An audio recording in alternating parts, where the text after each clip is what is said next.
Hello everyone, welcome back to our series communication system का। हमने जो सीरीज स्टार्ट किया था उसको कंटिन्यू करते हैं। लास्ट लेक्चर्स में हमने कंप्लीट कर लिया था रैंडम प्रोसेस क्या होता है। रैंडम प्रोसेस से रिलेटेड हमने कुछ प्रॉब्लम सॉल्व करके देख लिए थे। एंड आज हम एक न्यू टॉपिक स्टार्ट करते हैं, transmission of random process through a LTI filter. LTI filter मतलब लीनियर टाइम इनवेरिएंट फिल्टर। इसके थ्रू अपने को क्या पास करना है, रैंडम प्रोसेस को अपने को पास करना है। तो अपना आउटपुट क्या बनेगा, आउटपुट के जो मीन है एंड इनपुट के मीन में क्या रिलेशन होता है वो रिलेशन अपने को जनरेट करना है। ठीक है, then one by one solving करना स्टार्ट करते हैं। डेरिवेशन है एंड इसको पहले समझते हैं, उसके बाद अपन डेरिवेशन सॉल्व करना स्टार्ट करें। पहले इसको एक डायग्राम के फॉर्म में देख लेते हैं। डायग्राम से कैसे समझेंगे, लेट कंसिडर करते हैं एक सिस्टम है एलटीए सिस्टम। डायग्राम में देखते हैं एलटीए सिस्टम। देन एक इनपुट अप्लाई कर देते हैं x of T and output क्या बन गया हमारा वाई। अब जो हमने यहाँ पे लिखा है लिख देते हैं, यहाँ पे एलटीआई फिल्टर है या एलटीआई सिस्टम है। एलटीआई सिस्टम बोलो या एलटीआई फिल्टर बोलो, दोनों एक ही चीज हो गया। देन एलटीआई सिस्टम का हमने एच ऑफ टी एक कंसिडर कर लेते हैं, response of system. Response of system क्या है, एच ऑफ टी है। देन आउटपुट हमने कंसिडर कर लेते हैं Y of T, output of system. And input consider कर लेते हैं हम random process X of T. देखिए हमारा रैंडम प्रोसेस है, random process X of T. ठीक है, ये क्या अपना इनपुट है। Input of LTI system is random process. जो अपना टॉपिक यही है कि रैंडम प्रोसेस को अपने को पास करना है एलटीआई सिस्टम के थ्रू। देन आउटपुट क्या बनेगा वो अपने को चेक करना है। देन यस, तो सबसे पहले जो हमने ये डायग्राम में देखा है, आई होप डायग्राम समझ में आ गया होगा। डायग्राम में हम जो देखा है वो यहाँ पे लाइन में कैसे लिखेंगे, आप लाइन में लिख लेते हैं the input of LTI system या filter is random process. Random process क्या अपना रैंडम प्रोसेस कंसिडर किया हमने x of t. X of T क्या आ गया हमारा इनपुट हो गया। देन इम्पल्स या response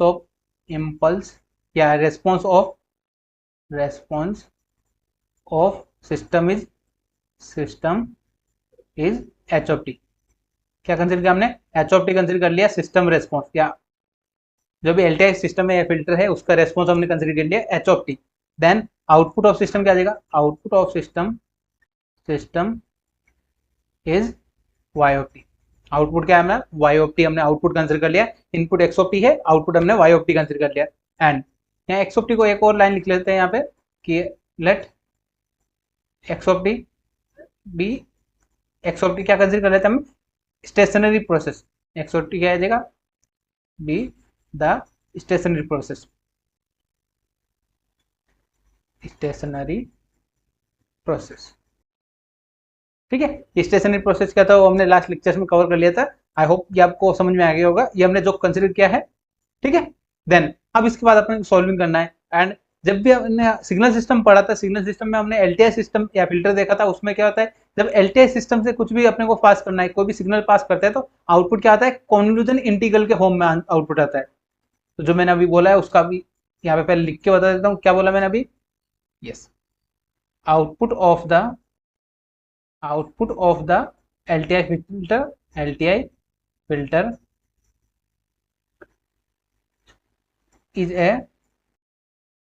is given by convolution integral.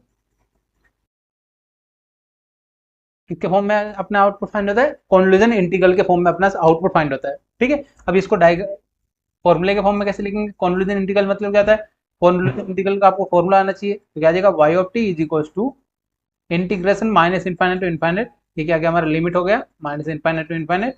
Then next क्या आ जाएगा, एच ऑफ टाउ सिस्टम का रेस्पॉन्स t1 कंसिडर कर लेते हैं। Then x of t minus T क्या अपना टाइम डिफरेंस कंसिडर कर लिया x of t into D tau. I hope ये आपको क्लियर हो गया होगा।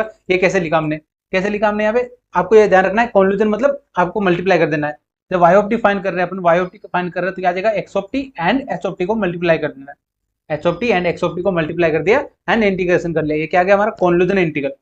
ठीक है, इक्वेशन नंबर 1 कंसीडर कर लेते हैं इसको। इक्वेशन नंबर 1 फर्स्ट इक्वेशन हमारे पास आ गया। देन अब हमें फाइंड क्या करना है, mean of y of T, यानी आउटपुट का मीन एंड इनपुट का मीन में अपने को रिलेशन फाइंड करना है। देन रिलेशन कैसे फाइंड करेंगे, वन बाय वन, टेकिंग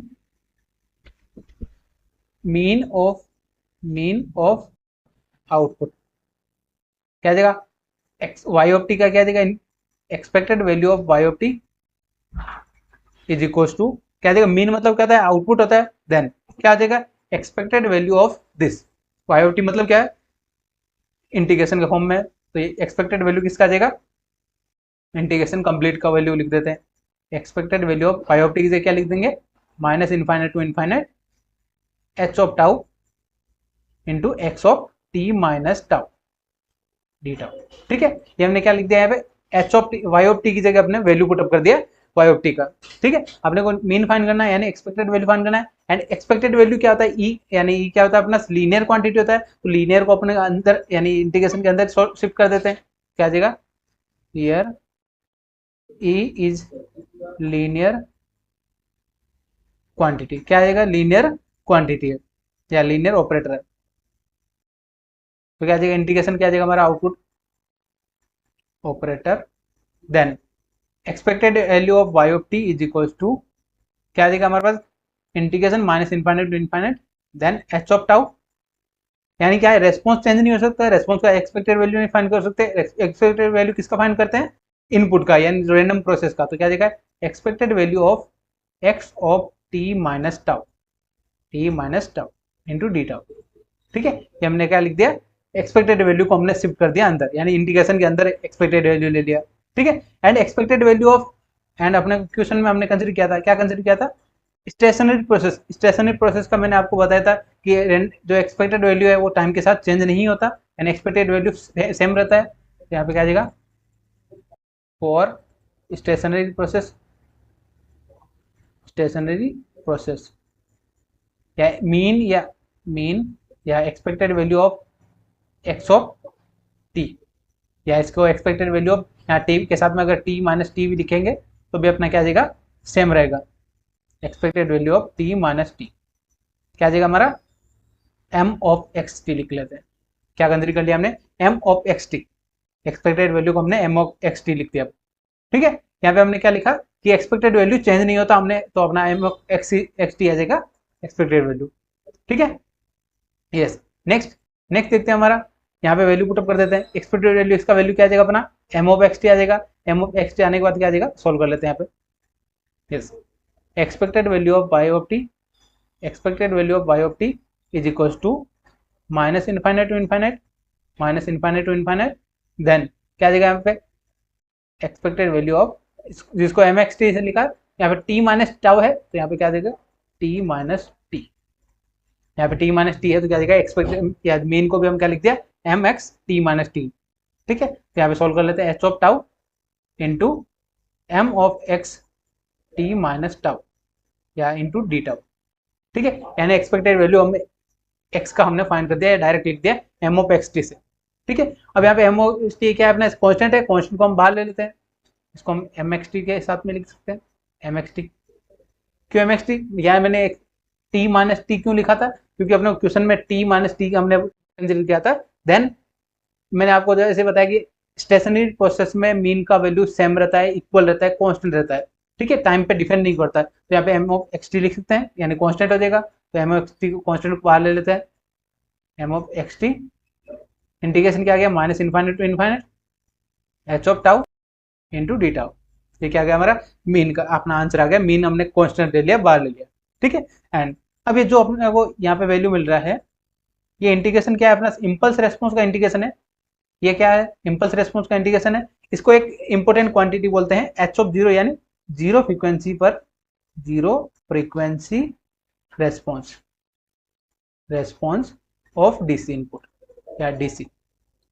ठीक है, डीसी पॉइंट बोल सकते हैं, minus infinite and response H of T क्या है अपना, सिस्टम रेस्पॉन्स। ठीक है, तो जीरो फ्रीक्वेंसी रेस्पॉन्स हम कंसिडर कर सकते हैं, जिसको एच ऑफ जीरो से लिख सकते हैं, एच ऑफ जीरो से डिनोट करते हैं। ठीक है, अब यहाँ पे रिप्लेस कर देते हैं वैल्यू, तो क्या आ जाएगा अपना आउटपुट, मीन ऑफ आउटपुट जिसको M of Y of T भी लिख सकते हैं, and expected value of Y of T भी लिख सकते हैं, इज इक्वल टू क्या आ गया हमारे पास, एम ऑफ एक्स टी, ये ऑलरेडी हमारा कॉन्स्टेंट लिया था हमने, बाहर ले लिया, एक्स का मीन, एंड यहाँ पे क्या आ जाएगा, एच ऑफ जीरो क्या आ जाएगा यहाँ पे, जीरो फ्रीक्वेंसी रेस्पॉन्स, क्या आ जाएगा, जीरो फ्रीक्वेंसी रेस्पॉन्स, ठीक है, ऑफ सिस्टम, या जिसको डीसी वैल्यू भी बोलते हैं सिस्टम का, ऑफ सिस्टम, ये हमने फाइंड कर लिया। आई होप ये आपको क्लियर हो गया होगा। ये हमने इनपुट एंड आउटपुट के जो मीन है, मीन के बीच में हमने रिलेशन फाइंड कर लिया था। अपना फाइनल आंसर क्या गया, तो यहाँ पे मैं आंसर लिख देता हूँ, या इसको ऐसे लिख देते हैं, M of Y of T is equal to M of X T into H of zero. यहाँ पे एम ऑफ वाई टी क्या है अपना output of system response, and M of X T क्या है अपना इनपुट का अपना क्या मीन है, मीन ऑफ इनपुट। क्लियर है, ये हमने एक रिलेशन फाइंड कर लिया इनपुट एंड आउटपुट के मीन के। अब इसको लाइन में कैसे लिखेंगे, या इसको थ्योरी में कैसे लिख सकते हैं आप, पढ़ने का तरीका आना चाहिए आपको। क्या है अपना आउटपुट ऑफ मीन है, ये क्या हो जाएगा, product of mean of input, या इनपुट जो रैंडम प्रोसेस है उसका, एंड प्रोडक्ट किसके साथ में, जीरो फ्रीक्वेंसी रेस्पॉन्स। ठीक है, जीरो फ्रीक्वेंसी रेस्पॉन्स के साथ में अपना मीन, इनपुट के मीन का मल्टीप्लाई क्या देगा, आउटपुट रेस्पॉन्स का मीन। ठीक है, अब इसको क्या लिखेंगे, hence mean of the output of LTI filter,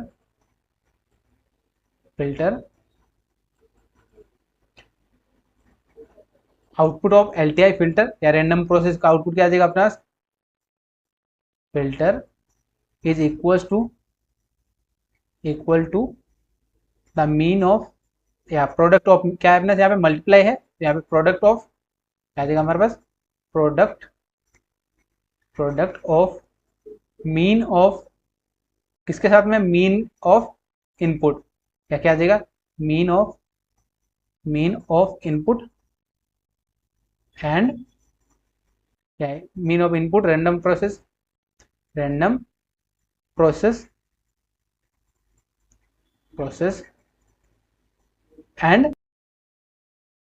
random process क्या था हमारा, एक्स ऑफ टी लिख दिया हमने, एंड विद किसके साथ में, विद डीसी कंपोनेंट, या प्रोडक्ट लिखा था यहाँ पे क्या आ जाएगा, एंड डीसी कंपोनेंट, या DC response of system. I hope ये आपको समझ में आ गया होगा। ये फॉर्मूले से यूज करके आपको न्यूमेरिकल पूछा जा सकता है, एंड इसका हमने डेरिवेशन करके देख लिया है कि LTI फिल्टर की हेल्प से अपने को, LTI फिल्टर के थ्रू अपने को कोई भी इनपुट जो रैंडम प्रोसेस है वो अपन पास करते हैं, तो यार क्या आ जाएगा अपना आउटपुट क्या मिलेगा, मीन ऑफ आउटपुट क्या आ जाएगा, equals to product of input का mean of input and DC component या DC response of the system. ठीक है, आई होप ये आपको क्लियर हो गया होगा। इससे रिलेटेड आपको एग्जाम में क्वेश्चन पूछे जाएंगे, नेक्स्ट लेक्चर्स में अपन देखेंगे उससे रिलेटेड न्यूमेरिकल क्वेश्चन जो एग्जाम में पूछे जाते हैं। यस, एंड अगर कोई भी डाउट है तो आप कमेंट में पूछ सकते हैं। अगर वीडियो हेल्पफुल रहा तो कमेंट करके जरूर बताइएगा, एंड अपने फ्रेंड्स तक भी शेयर कर दीजिएगा। जो भी चैनल पे न्यू है चैनल को सब्सक्राइब कर लीजिए, एंड व्हाट्सएप ग्रुप ज्वाइन कर लीजिएगा जहाँ पे आपको इसका PPT सॉल्यूशन या PDF सॉल्यूशन मिल जाएगा। यस, मिलते हैं नए टॉपिक के साथ नेक्स्ट वीडियो में। Thank you for watching.